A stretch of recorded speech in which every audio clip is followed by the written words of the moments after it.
Hello friends, তোমরা সবাই কেমন আছো? আশা করি সবাই ভালো আছো বন্ধুরা। আমিও ভালো আছি।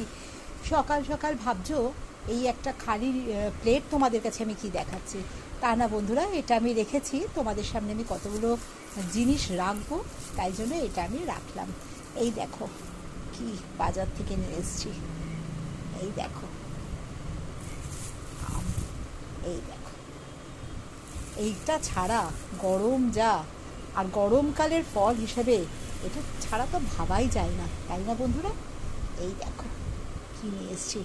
বলছে তো দোকানদার, বললো খুব মিষ্টি হবে, দেখা যাক, খেয়ে বলতে পারবো কেমন হয়েছে, কেমন দিয়েছে।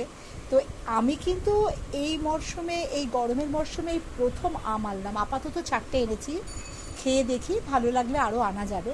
এখন তো আসতেই থাকবে এই ফল, এইটার সময় এখন।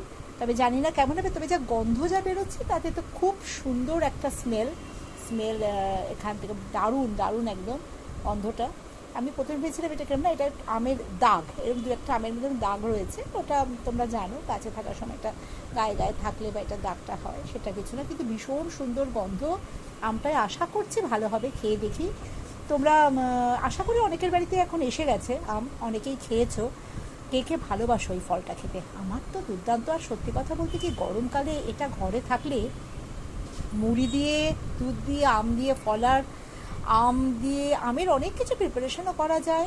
অনেকে ভাত দিয়ে, দুধ দিয়ে, আম দিয়ে রাত্রিবেলা খেয়ে নেয়, অনেকে মুরগি, খই এইগুলো দিয়েও আম মাখা, আমের ফলার যেটা মুড়ি মুরগি সব মিশিয়ে আমের ফলার সন্ধেবেলার টিফিন হিসেবে একটু কলা দেওয়া যায় তাতে, দিয়ে একটুখানি গুড়ের মানে লাল বাতাসা দিয়ে ফলার খেয়ে জল খেলেই তো রাত্রিবেলা পেট ভরে যায়। আমি ভীষণ ভালোবাসি এই ফলটা। অনেকে আমের শরবত বানায়, আমকে অনেকভাবে বানানো যায়। আমটাকে ভালো করে ছাড়িয়ে নিয়ে পাল্পটা ভালো করে মিক্সিতে দিয়ে ওটা অনেক রকম ফ্রিজে রেখে আমরা আইসক্রিম হিসেবে বা আম দই বানাতে পারি। আমি যেটা গরমকালে অনেক সময় বানিয়ে থাকি, আম দই, দইয়ের সাথে আমটাকে মিক্সড করে একসাথে করে ওটাকে ফ্রিজে রাখতে হবে, একটু ডিপ ফ্রিজে রাখতে হবে একটা টেম্পারেচারে।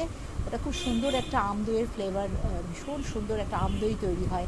এবং আমের শরবত, এবং তার মধ্যে স্লাইস আম একটু বরফ দিয়ে শরবত হিসেবে কেউ বাড়িতে এলে তাকে দেওয়া যায়, নিজেরাও খাওয়া যায়। অনেক রকমভাবে আমকে আমরা ব্যবহার করে থাকি খাওয়ার জন্য। তো কে কে ভালোবাসো এই ফলটা খেতে, ওটা কিন্তু আমাকে কমেন্টসে তোমরা অবশ্যই জানিও। আর আমি তো ভীষণ ভালোবাসি। তোমরা দেখতে থাকো আমার পরের ভিডিও। এটা নিয়ে আমি অনেক রকমের রেসিপি তোমাদের কাছে তুলে ধরবো আমের।